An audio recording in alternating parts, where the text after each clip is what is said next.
दोस्तों कल शाम देश की राजधानी दिल्ली में हुआ एक ऐसा धमाका जिसने पूरे देश को हिलाकर रख दिया।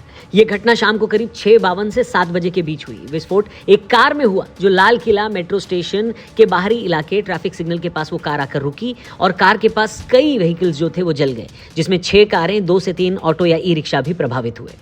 इस वीडियो को रिकॉर्ड करने तक कम से कम 8 लोगों की मौत हुई है। लगभग 20 से 24 लोग घायल बताए जा रहे हैं। नेशनल इन्वेस्टिगेशन एजेंसी यानी NIA, national security guard NSG और स्थानीय पुलिस के फॉरेंसिक विभाग को मौके पर भेजा गया। कार के मालिक को गिरफ्तार किया गया है, जो कि हरियाणा नंबर की कार i20 कार बताई जा रही है। ओनर का नाम सलमान है। उसने कहा कि ये गाड़ी उसने आगे किसी को बेच दी थी और अब जिसको बेची थी उसका कनेक्शन कश्मीर से जुड़ा हुआ भी आ रहा है। राजधानी दिल्ली के साथ साथ उत्तर प्रदेश, महाराष्ट्र, आंध्र प्रदेश कई इलाकों में हाई अलर्ट जारी कर दिया गया है। विस्फोट एक धीमी गति से चल रही कार में हुआ था जिसे ट्रैफिक सिग्नल पर रोका गया था। होम मिनिस्टर अमित शाह घटनास्थल पर पहुंचे थे और प्रधानमंत्री नरेंद्र मोदी ने भी शोक जताया और जांच की बात की। बहुत तेज एक ब्लास्ट हुआ, खूब तेज वाला। हम तो अपने बच्चे लेकर आए कैसे। इस इंसिडेंट में कुछ लोग को इंजरीज भी आई हैं और कुछ लोगों की डेथ भी हुई है। तुरंत जांच होकर नतीजा जो आएगा, जांच हम जनता के सामने रखेंगे। देश के अंदर 2 ऐसे डॉक्टर्स पकड़े गए जिनका मंसूबा अगर कामयाब हो जाता तो इस देश के ऊपर एक ऐसा आतंकी हमला हो जाता जिसको लोग सदियों तक याद रखते। फरीदाबाद से एक ऐसे डॉक्टर को पकड़ा गया जिसके पास 350 किलो से ज्यादा विस्फोटक था। इसके अलावा टोटल 2900 किलोग्राम एक्सप्लोजिव मिलने की भी बात सामने आई है। सोचिए, जिस जगह से ये एक्सप्लोजिव बरामद किए गए वहां से प्राइम मिनिस्टर का घर, राष्ट्रपति भवन और देश की संसद मात्र 30 से 35 किलोमीटर की दूरी पर, जिनका मंसूबा अगर कामयाब हो जाता तो देश में एक बहुत बड़ा हमला हो सकता था। यह हमला न सिर्फ लाखों लोगों की जान लेता बल्कि कितने ही परिवारों को बर्बाद कर देता। गुजरात एटीएस ने जिन 3 आतंकियों को हाल ही में पकड़ा है वो देश भर में बड़े आतंकवादी हमले की साजिश रच रहे थे और उनके पास हथियार, जिंदा कारतूस और खतरनाक घातक केमिकल मैटर्स मिलने की भी पुष्टि हुई है। इन 3 आतंकियों का मकसद देश के अलग अलग हिस्सों जैसे दिल्ली, लखनऊ, अहमदाबाद सहित बोला जा रहा है कि ये लोग पाकिस्तान और अफगानिस्तान के हैंडलर्स के संपर्क में थे। अहमदाबाद, दिल्ली और लखनऊ के सेंसिटिव इलाकों में इन्होंने रेकी करके खुफिया जानकारी और फोटो खींचकर रखी थी।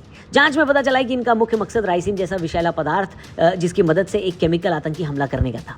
इन तीनों का नाम डॉक्टर अहमद मोहिउद्दीन सैयद, आजाद सुलेमान शेख और मोहम्मद सुहेल सलीम खान है। मोहिउद्दीन हैदराबाद तेलंगाना, सुलेमान शेख शामली उत्तर प्रदेश और सुहेल खान लखीमपुर खीरी उत्तर प्रदेश से था। जो अलग अलग टीमें बनाई गई थी उनमें से इस आरोपी को अडालज के पास जो टोल नाका है इस पे वॉच रखी गई क्योंकि इसका मूवमेंट उस साइड में आ रहा था। वॉच के आधार पर एक आंध्र प्रदेश नंबर की एक गाड़ी वहां से गुजरती हुई मिली, उसको रोका गया, चेक किया गया तो इसमें जो इन्फॉर्मेशन वाला आदमी है सैयद अहमद मोहिउद्दीन, ये हमें मिल गया। सोर्सेज बता रहे हैं कि इन तीनों को अलग अलग काम सौंपे गए थे। मोहिउद्दीन पेशे से एक डॉक्टर था जो चीन से MBBS पास आउट था, वहीं राइसिन बनाने की कोशिश कर रहा था। साथ ही 20 साल का सुलेमान शेख हथियारों की सप्लाई और रेकी में शामिल था। वहीं 23 वर्ष का सुहेल खान हथियारों का इंतजाम और आतंकी गतिविधियों में हिस्सा लेने वाला था। मोहिउद्दीन सैयद इस साजिश का प्राइम सस्पेक्ट है जिसने राइसिन जैसे खतरनाक केमिकल की जानकारी रखने के चलते यह हमला करने की कोशिश की थी। इनमें से 2 लोग पाकिस्तान से हथियार मंगाकर गुजरात पहुंचे और महत्वपूर्ण जगहों की रेकी की। जांच में पता चला है कि इनका मार्गदर्शन अफगानिस्तान के अबू खदीजा नामक हैंडलर के जरिए हो रहा था जो इस्लामिक स्टेट खोरासन प्रोविंस यानी ISKP से जुड़ा है। अब बड़ी संख्या में हथियार, कारतूस और केमिकल मैटर का मिलना इस बात का संकेत है कि ये लोग लार्ज स्केल आतंकवादी हमले या बायोलॉजिकल टेरर अटैक की योजना में थे। ये लोग देश के भीड़-भाड़ वाले शहरों में हमला करने के इरादे से हथियारों की सप्लाई और रेकी कर चुके थे। उनके पास से मिले केमिकल से यह भी क्लियर था कि वो ट्रेडिशनल और ऑर्गेनिक दोनों स्तर पर आतंकी हमलों की तैयारी में थे। जांच की गहराई में जाने से पता चला है कि पुलिस और ATS ने लगभग 1 साल तक इन संदिग्ध मॉड्यूल्स पर नजर रखी थी। तीनों आतंकवादी लगातार हथियारों का सप्लाई नेटवर्क स्टैब्लिश कर रहे थे जिनकी जानकारी उनके मोबाइल फोन और मैसेजेस से मिली। आतंकवादियों ने अहमदाबाद, दिल्ली, लखनऊ समेत रिलीजियस और पॉलिटिकल सेंसिटिव जगहों की रेकी की थी। इससे पता चला कि हमला देश भर के बेहद ही जरूरी और सेंसिटिव इलाकों पर करने की इनकी प्लानिंग थी। हथियार पाकिस्तान से मंगाए जा रहे थे और राजस्थान के हनुमानगढ़ से सप्लाई किए जा रहे थे। सूबों में कामयाब हो जाते तो क्या होता। जिस राइसिन जैसे पावरफुल ऑर्गेनिक जहर का इस्तेमाल प्रयोग करके ये सार्वजनिक या धार्मिक स्थल पर हमला करने की तैयारी में थे, वहां कई सौ या हजारों लोगों की जानें जा सकती थी। ये एक लार्ज स्केल मास कैजुअलिटी टेरर अटैक होता। जानकारों का कहना है कि इनका निशाना किसी मंदिर या ऐसे इलाके में था जहां ज्यादा से ज्यादा भीड़ हो और नुकसान उतना ही ज्यादा हो।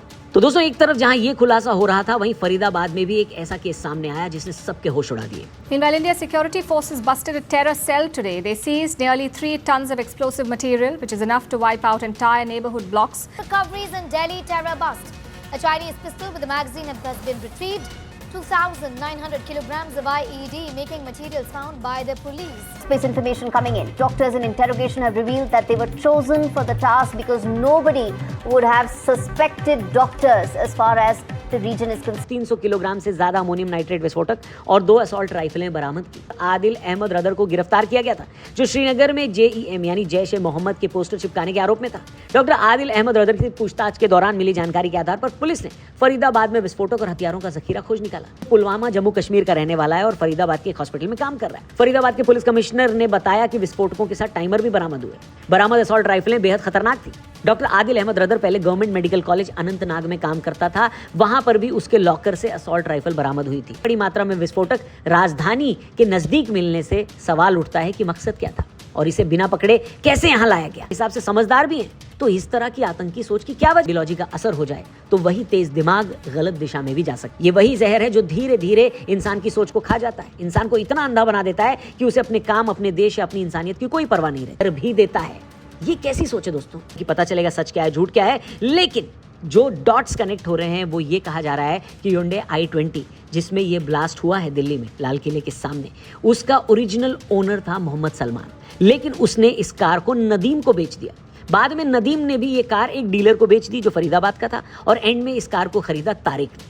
तारिक जो फरीदाबाद में तो रहता था लेकिन ओरिजिनली पुलवामा का, यानी वो विस्फोटक बरामद किया गया वो भी फरीदाबाद में। जांच एजेंसियां जब जांच करेंगी तो सही तार कहां से किससे जुड़ रहा है वो हमें जरूर बताएंगी, लेकिन लगता ये है और इसीलिए जल्दबाजी में लाल किले के सामने ये हमला किया गया।